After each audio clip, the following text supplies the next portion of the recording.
Hi! Hello! అందరికీ నమస్తే. ఎలా ఉన్నారండి? Welcome to my channel NV Lakshmi Telugu vlogs. ఈరోజు వ్లాగ్ అయితే లంచ్ ప్రిపరేషన్ దగ్గర నుంచి స్టార్ట్ చేశానండి. వీడియో అయితే ఇంట్రెస్టింగ్‌గానే ఉంటుంది. ఫుల్ వీడియో చూడడానికి ట్రై చేయండి. అలానే మన వీడియోకి లైక్ చేసి ఛానల్‌ని సబ్స్క్రైబ్ చేసుకోండి. ఒకప్పటిలాగా గ్యాస్ బుక్ చేసిన వెంటనే రావడం లేదు కదండీ! 10 డేస్, 15 డేస్ అలా టైం తీసుకుంటుంది. ఇంకా ఎందుకులేననేసి గ్యాస్ షార్టేజ్ ఉంది అని తెలిసిన దగ్గర నుంచి మేమైతే రైస్‌ని కుక్కర్‌లోనే వండుకుంటున్నాము. ఇంకా ఈరోజు కర్రీ అయితే పప్పు, టమోటా చేశానండి. ఆల్రెడీ పప్పు, టమాటా అయితే కుక్ అవుతుంది. ఇంకా తాలింపు వేయడానికి అన్నీ రెడీ చేసుకుంటున్నాను. ఈ వీడియో చూస్తున్న వాళ్ళకైతే ఒక చిన్న క్వెషన్ అండి. మీరు ఎర్లీ మార్నింగ్ ఏ టైంకి లెగుస్తారో కామెంట్ చేయండి.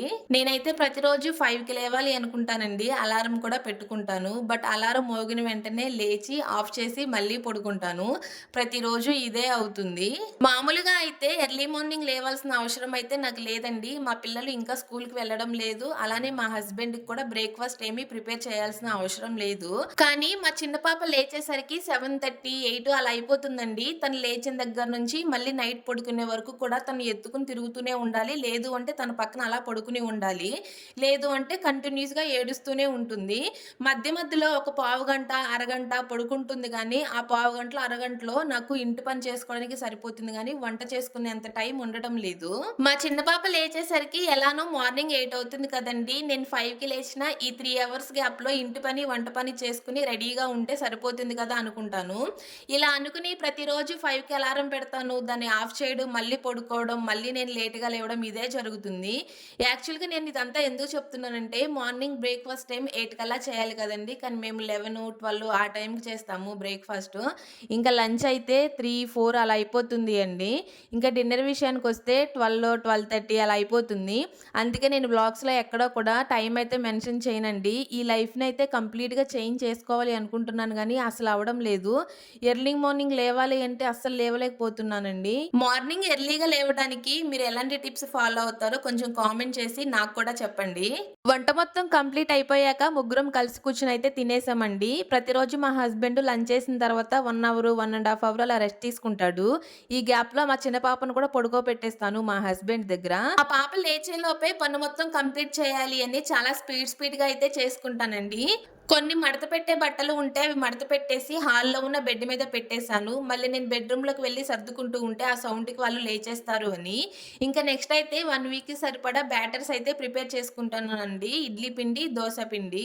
టెన్షన్ పడుకుంటూ పనులు చేస్తే ఇలానే ఉంటుంది. నేను దోస పిండి ఎప్పుడు నానబెట్టినా సరే బియ్యము, మినపపిండితో పాటు కొద్దిగా శనగపప్పు, జీలకర్ర, మెంతులు కూడా నానబెడతానండి. బట్ ఈసారి మాత్రము ఓన్లీ బియ్యము, మినపప్పు మాత్రమే నానపెట్టేసాను. నేనైతే ఒక గ్లాసు మినపప్పుకి 3 గ్లాసులు రైస్ వేస్తానండి. అలానే ఇడ్లీకైతే ఒక గ్లాసు మినపప్పుకి 3 గ్లాసులు ఇడ్లీ పిండి వేస్తాను.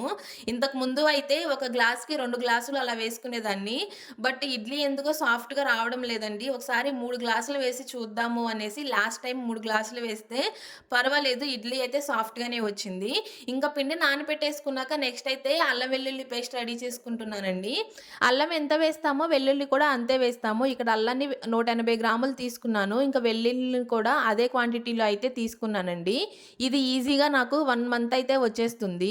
నేనైతే ఈ మిక్సీ తీసుకొని జస్ట్ 1 మంత్ అవుతుందండి. బటర్‌ఫ్లై మిక్సీ తీసుకున్నాను. 3200 పడింది. ఫ్లిప్‌కార్ట్‌లో తీసుకున్నాను. 5 జార్స్ వచ్చాయి ఈ మిక్సీకి. నెక్స్ట్ వీడియోలో మీకు కంప్లీట్ మిక్సీ మొత్తాన్ని చూపిస్తాను. అంటే ఎన్ని జార్స్ వచ్చాయి, ఎంత కెపాసిటీ ఏంటి అనేది మీకు నెక్స్ట్ వీడియోలో చెప్తాను. ఇదిగోండి మా పిల్లలిద్దరూ కూడా లేచేసేసారండి. మా పెద్ద పాపని ఆడించమని చెప్పాననమాట. మా చిన్న పాపని. తను మంచిగా ఆడిస్తుంది. నేనైతే ఎక్కువగా యూట్యూబ్‌లో పిల్లలుంటారు గదండీ! అలాంటి వ్లాగ్స్ ఎక్కువగా చూస్తూ ఉంటాను. అంటే వాళ్ళు ఇంటి పనిని, పిల్లల్ని ఎలా మేనేజ్ చేసుకుంటున్నారు అని. కొంచెం మనం కూడా వాళ్ళు చెప్పేది వింటే మోటివేట్ అవుతాము. ఎలా మేనేజ్ చేసుకోవాలో మనకు కూడా తెలిసిద్ది అని అలాంటి వ్లాగ్స్ అయితే ఎక్కువగా చూస్తూ ఉంటాను. నేను మాక్సిమము వ్లాగ్సే ఎక్కువ చూస్తానండి. కుకింగ్‌కి సంబంధించి గానీ, ఇంక ఇలాంటివైతే చాలా తక్కువ చూస్తాను. వ్లాగ్స్‌తో పాటు కొంచెం కామెడీ వీడియోలు అలా అయితే చూస్తుంటాను యూట్యూబ్‌లో. ఇంకా మంచిగా మా పెద్ద పాప అయితే మా చిన్న పాపని ఆడిచ్చేసిందండి. అయిపోయిందండి. ఇంకా ఈ గ్యాప్‌లో నేను అంట్లు కూడా క్లీన్ చేసేసుకొని వంటగదినైతే మొత్తం నీట్‌గా పెట్టేసేసుకున్నాను. అంటే మళ్ళా నైట్ డిన్నర్‌కి వెళ్ళినప్పుడు ఎలాంటి ప్రాబ్లమ్ లేకోకుండా రెడీగా పెట్టేసుకున్నాను వంటగదిని. మా పిల్లలిద్దరిని కూడా కొంచెం సేపు ఆడిచ్చానండి. మళ్ళీ ఇంకా మా చిన్న పాపని, మా పెద్ద పాపకి వదిలేసి, నేను ఎలానో బట్టలు ఆల్రెడీ మడత పెట్టేసుకొని పెట్టుకున్నాను కదండీ! వాటిని అలమారలో సర్దేశాను. ఎవరి అలమారలో వాళ్ళకైతే సర్దేశాను. కిచెన్ రూమ్‌ని ఎలానో నీట్‌గా పెట్టేసుకున్నాను కదండీ! ఇప్పుడు ఎలానో బెడ్‌రూమ్ కూడా మంచిగా సర్దుకుంటున్నాననమాట. మా పిల్లలు అందరూ ఆల్రెడీ పడుకొని లేచారు కాబట్టి మళ్ళీ నైట్ వరకు పడుకోరు. ఇంక ఈలోపు నేను బెడ్ షీట్లు అవన్నీ వేసుకుంటే నైట్ పడుకునేటప్పుడు మనకి ఇబ్బంది లేకుండా ఉంటుంది అని ఇంక బెడ్‌రూమ్ కూడా మొత్తం నీట్‌గా అయితే సర్దేసేసుకున్నాను. చిన్నప్పుడు మనమందరం చదువుకున్నాం కదండీ! మానవుని కోరికలు అతీతం అన్నట్టు. ఈ ఇంట్లో పని ఎంత చేసినా తరగదండి. ఏదో ఒక పని ఉంటానే ఉంటుంది. మనం చెయ్యాలి అన్న ఒక ఆలోచన ఉండాలే గానీ, ఏదో ఒక పని ఉంటుంది. ఎలానో ఈవినింగ్ అయిపోయింది కదా అని ఫ్లోర్ కూడా అయితే క్లీన్ చేసేసుకున్నాను. ఈలోపు మా పెద్ద పాప ఆకలి అవుతుంది అంటే కొన్ని బనానాస్ ఉన్నాయి. అలానే దాంతో పాటు పల్లీలు ఫ్రై చేసి ఇచ్చాను. ఈ మధ్యన మా పెద్ద పాప అయితే ఫుడ్ విషయంలో పెద్ద ఇబ్బంది పెట్టడం లేదు అండి. తనంతట తానే తినేస్తుంది. ఏం పెట్టినా కొంచెం తినడానికైతే ట్రై చేస్తుంది. ఈ విషయంలో అయితే నేను, మా హస్బెండ్ చాలా హ్యాపీ.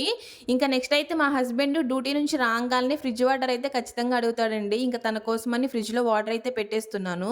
ఫ్రిడ్జ్ అయితే ఎంత గందరగోళంగా ఉంది అంటే ఒకసారి ఫ్రిడ్జ్ అయితే సర్దుకోవాలండి. కరెంట్ పోతుంది కదండీ! ఆ టైంలో డీప్ ఫ్రిడ్జ్‌లో గెడ్డలుంటాయి కదా! అవన్నీ కూడా కరిగిపోయి కింద ఫ్రెష్ జోన్ అని ఒక ర్యాక్ ఉంటుంది కదా! ఆ ర్యాక్‌లో వస్తున్నాయి. ఆ ర్యాక్ మొత్తం ఫుల్ అయిపోయి, ఆ వాటర్ మొత్తం ఫ్రిడ్జ్ అంతా అయిపోయి కిందకొచ్చేస్తున్నాయి. కరెంట్ పోయిన ప్రతిసారి ఇలానే అవుతుంది.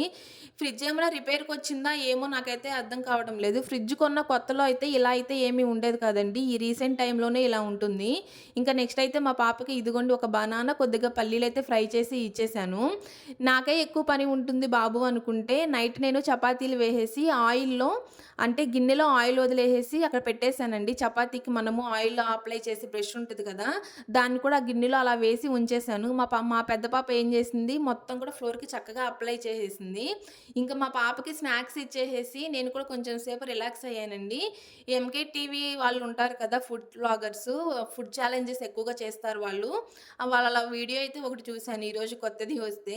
కొంచెం రిలాక్స్ కోసము నేను ఇలాగ ఫోన్‌లో నాకు నచ్చిన వీడియోస్ ఏదో ఒకటి చూస్తానండి. అయితే వ్లాగ్స్ చూస్తాను, కామెడీ వీడియోస్ లేదు అంటే ఇలా ఫుడ్ ఛాలెంజ్ వీడియోస్ ఎక్కువగా చూస్తాను. ఈరోజు మా హస్బెండ్ వచ్చేలోపే డిన్నర్‌కైతే ప్రిపేర్ చేసేసాను. డిన్నర్‌కొచ్చేసి బెండకాయ, కోడిగుడ్డు పులుసు పెట్టాను. వంట స్టార్ట్ చేసిన దగ్గర నుంచి ఎండ్ అయ్యే వరకు కూడా మా చిన్న పాపని ఎత్తుకునే ఉన్నాను. ఇంకా మా హస్బెండ్ ఫ్రెష్ అయ్యి వచ్చేసాక పాపని తనకిచ్చేసేసి బట్టలైతే ఆరేస్తున్నాను. యాక్చువల్‌గా ఇప్పుడు నేను ఆరేసే బట్టలు నిన్న నైట్ వాషింగ్ మిషన్‌లో ఏసానండి. ఈరోజు నైట్ ఆరేస్తున్నాను. ఇంతసేపు ఉంటే బట్టలు ఎండిపోయినట్టుగా అయిపోయి మడతలు పడిపోతాయి కదండీ!